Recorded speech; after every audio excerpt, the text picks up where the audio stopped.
How have animals changed in the last 100 years? Let's take a look.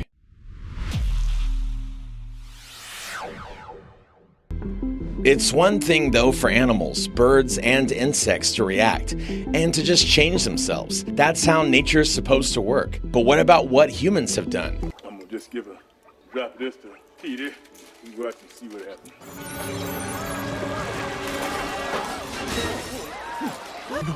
No, please, I'm not that kind of... Throughout human history, we've had a hand in all sorts of species, but mostly in dogs.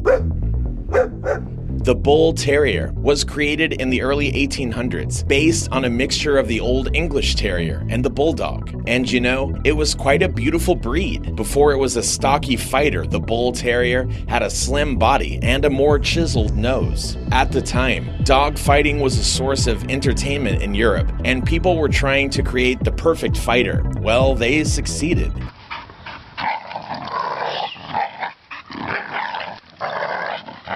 There are legends about the fighting qualities of bull terriers, but the appearance was seriously affected. The animals mutated, got a curved skull and a thicker belly, and some even compare bull terriers to rats. Like the bull terrier, the German shepherd was originally much slimmer and more graceful. The first attempts to standardize this breed began in the 1850s to preserve traits that helped dogs while herding sheep. Alas, as is often the case, humanity got too carried away. The dog's intelligence, speed, strength, and sense of smell have been improved, but the appearance has also changed. Today, German shepherds suffer from joint problems and abdominal bloating that could very well lead to death. Dachshunds have suffered as well. This breed used to have normal legs and a neck that was more in proportion to its body size. The Dachshund was actually bred for hunting, but thanks to humans, Dachshunds' backs and necks have stretched, and their legs have shrunk to the point that the dogs now have trouble getting over even small obstacles. All of this can lead to diseases related to the spine, to the paws, and even paralysis. The domestic sheep is thought to have descended from the wild Mouthland, from Mesopotamia sometime between 11,000 and 9,000 BC.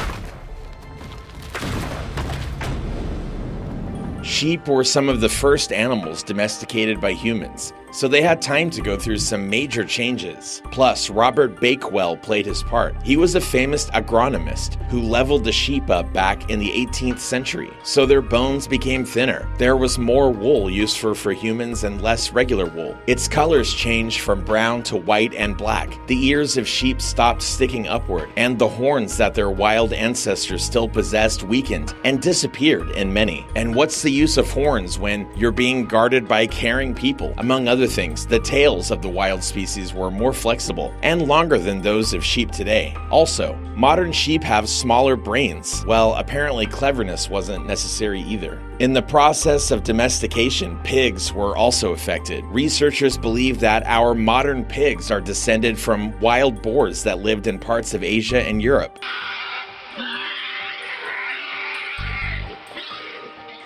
Wild boars were first domesticated about 11,000 years ago, although scientists are still arguing about where exactly that happened. As they became closer to humans, wild animals lost their thick fur and fangs, which were always too formidable a weapon. Of course, today's domestic pigs might also grow something similar, but they won't look as intimidating, and the farmer probably wouldn't appreciate it either, and would probably remove the extra teeth. The meat of pigs has become fatter, and the body structure has changed. Anyway, if you've ever seen a live pig, you know what I'm talking about. It's just like a huge barrel with hooves, and despite all the efforts to tame it, this barrel can still be very aggressive, like eating its own offspring and not even getting upset. We've talked about that before in another video. According to scientists in Finland, the gray owl can become more brown to survive in warmer climates.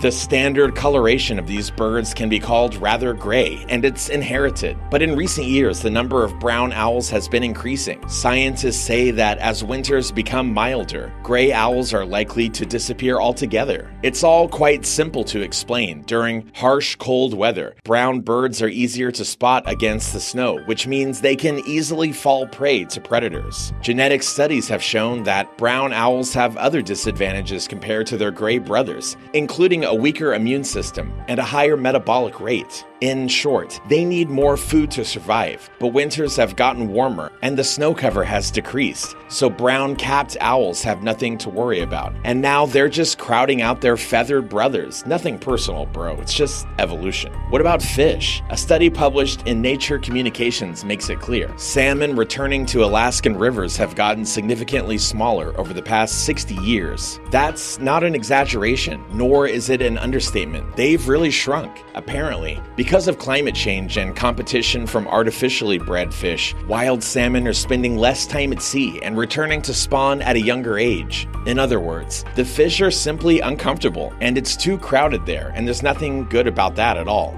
Wild salmon are a staple food of many Alaskans, especially native peoples. Bears and other wild animals eat it as well. Salmon are caught for sale. All in all, these fish are more important than it may seem at first sight. And it's not like you can tell them to clean up their plate and grow bigger. Grow better! Although, that might work. But the one species I didn't expect any major changes from was snails. Why not? Well, they're snails. If anyone's going to change, it's certainly not these guys. However, researchers have found that climate change affects even snails. They had to create a special app to do this. I'm not kidding. A snail color monitoring app. The scientists received about 8,000 photos of garden snails sent to them by amateur activists. In addition, their researchers had data on the location of each photo, and no, not so they could post them on Instagram with the correct geotag.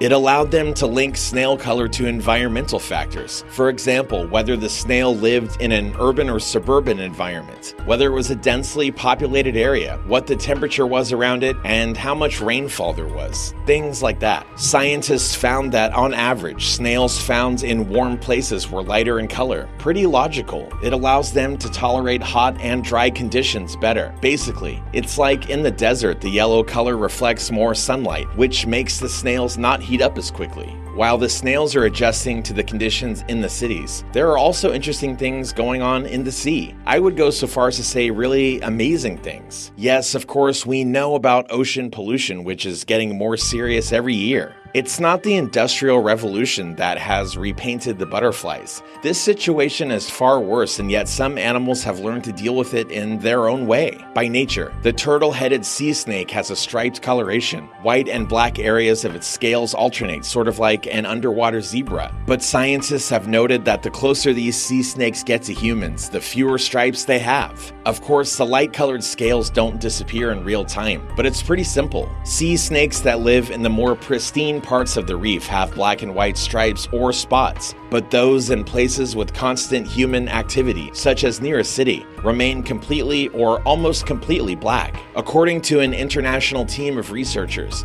the color change is a result of adaptation to pollution. The blacker skin of sea snakes allows them to clean their bodies more effectively of pollutants, including arsenic and zinc. Cleaning occurs every time the snakes shed their skin. Alright, that's it for now.